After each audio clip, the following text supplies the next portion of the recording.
Hello everyone. Today we are going to discuss with inductance. This is a much important part because इसके अंदर दो important concepts आते हैं जो आगे कई सारे derivations या numericals में काम आते हैं. स्टार्ट करते हैं. मान लेते हैं हमारे पास दो कॉइल्स हैं. एक का नाम C1 है, एक का नाम C2 है. इसके नंबर ऑफ टर्न्स N1 है और इसके नंबर ऑफ टर्न्स N2 है. दोनों कॉइल्स को इस तरह से रखा हुआ है कि दोनों की एक्सिस एक ही लाइन पर लाई करती है. ठीक है. मान लेते हैं कि C1 वाली कॉइल में अपन एक करंट फ्लो कराते हैं, दैट इज I1. इस करंट की वजह से C1 वाली कॉइल के अलोंग एक मैग्नेटिक फील्ड B1 आ जाएगा. ठीक है. नाउ क्योंकि दोनों कॉइल्स की एक्सिस एक ही लाइन पे लाई करती है, वी कैन से कि C1 वाली कॉइल का जो मैग्नेटिक फील्ड है वो C2 वाली कॉइल के थ्रू भी पास करेगा. फाइन. तो C2 वाली कॉइल के थ्रू भी मैग्नेटिक फील्ड पास कर रहा है फर्स्ट वाली कॉइल का, दैट इज B1. नाउ अब ये जो मैग्नेटिक फील्ड है वो C2 के हर टर्न को क्रॉस करते हुए निकलेगा. इसका मतलब हर एरिया या हर टर्न के एरिया को क्रॉस करते हुए निकलेगा. इसका मतलब हर सर्कुलर टर्न के थ्रू एक फ्लक्स लिंक हो जाएगा और वी कैन से इस पूरी कॉइल के थ्रू एक फ्लक्स लिंक हो जाएगा.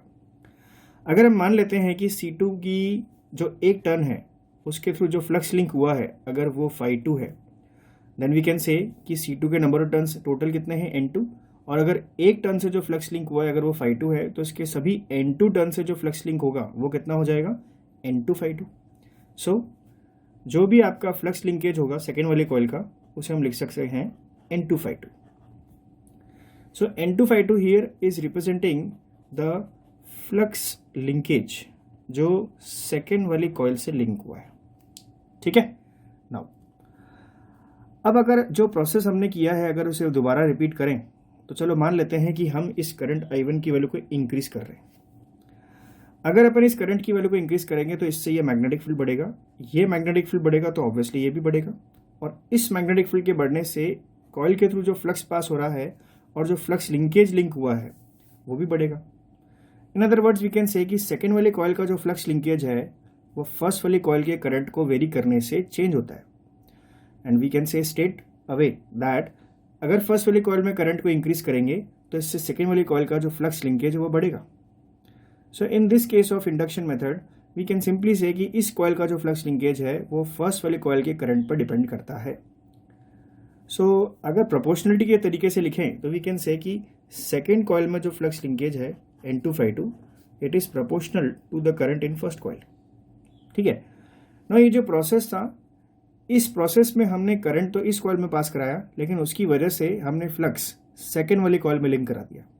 This process is known as mutual induction. इस प्रोसेस को म्यूचुअल इंडक्शन कहते हैं. Mutual induction as the name suggest, mutual का मतलब होता है एक से दूसरे में. इसका मतलब करंट तो इस कॉइल में फ्लो करेगा लेकिन उसकी वजह से जो फ्लक्स लिंक होगा वो हम दूसरी कॉइल में लिंक करा देंगे. ठीक है. So this whole process is known as mutual induction.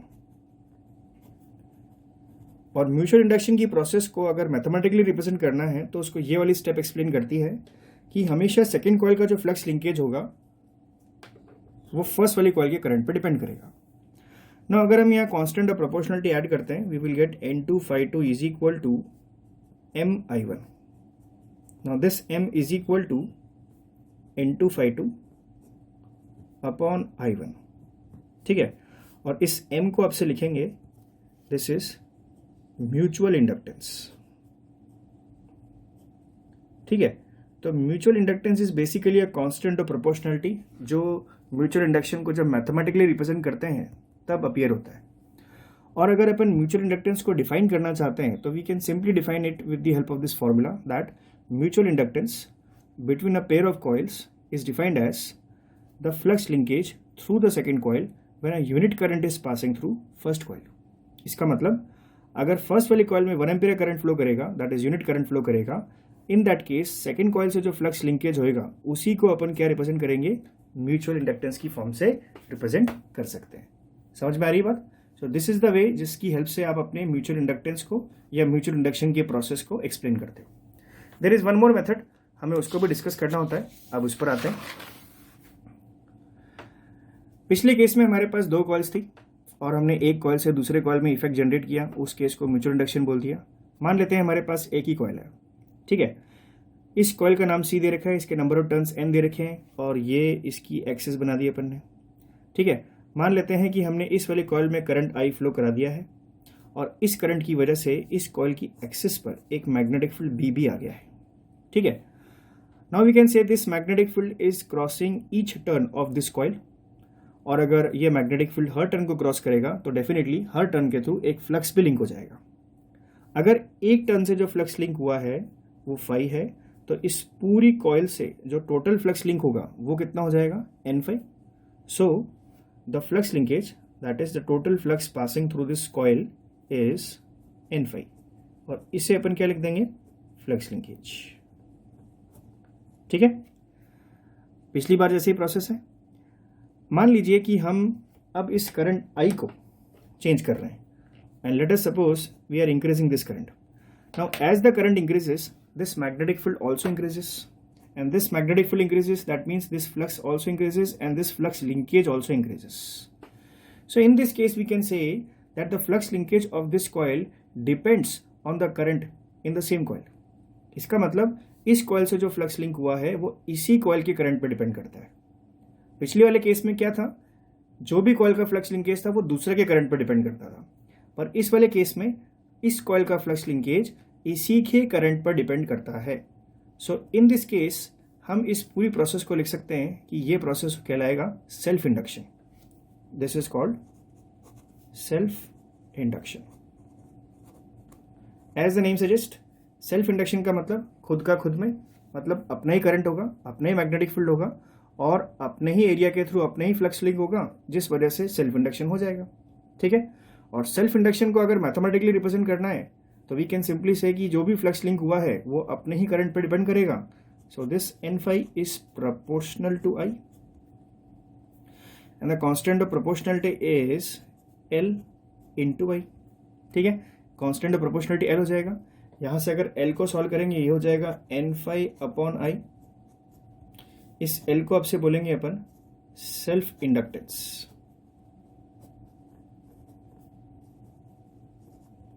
ठीक है। तो सेल्फ इंडक्टेंस बेसिकली एक कांस्टेंट ऑफ प्रोपोर्शनलिटी है जो सेल्फ इंडक्शन की प्रोसेस में अपेयर होता है और इसे मैथमेटिकली इसी तरह से रिप्रेजेंट करते हैं अपन। और अगर सेल्फ इंडक्टेंस को डिफाइन करना है अपन को, we can simply do it that self inductance of a coil is defined as the flux linkage through the coil when a unit current is passing through the coil. इसका मतलब जो भी current आप यहाँ से पास करा रहे हो, अगर उसकी वैल्यू 1 एम्पियर कर दी जाए तो जो भी फ्लक्स लिंक होगा इस कॉइल से वही इस कॉइल का सेल्फ इंडक्टेंस होगा, ठीक है। तो दोनों की डेफिनेशंस थोड़ी एक जैसी है। दोनों में जब यूनिट करंट पास करते हैं तो दूसरी कॉइल से जो फ्लक्स लिंक होता है उसे म्यूचुअल इंडक्टेंस बोल देते हैं, और उसी कॉइल से जो फ्लक्स लिंक होता है उसे अपन सेल्फ इंडक्टेंस बोल देते हैं, ओके। नाउ अब म्यूचुअल इंडक्शन और सेल्फ इंडक्शन का जो कॉन्सेप्ट है अगर उसको डिस्कस कर लिया है अपन ने, तो इसी के बेसिस पर अपन को mutual inductance between pair of coils और self inductance of a coil के एक्सप्रेशंस निकालने होते हैं। अब उस पर आएंगे अपन। Thank you.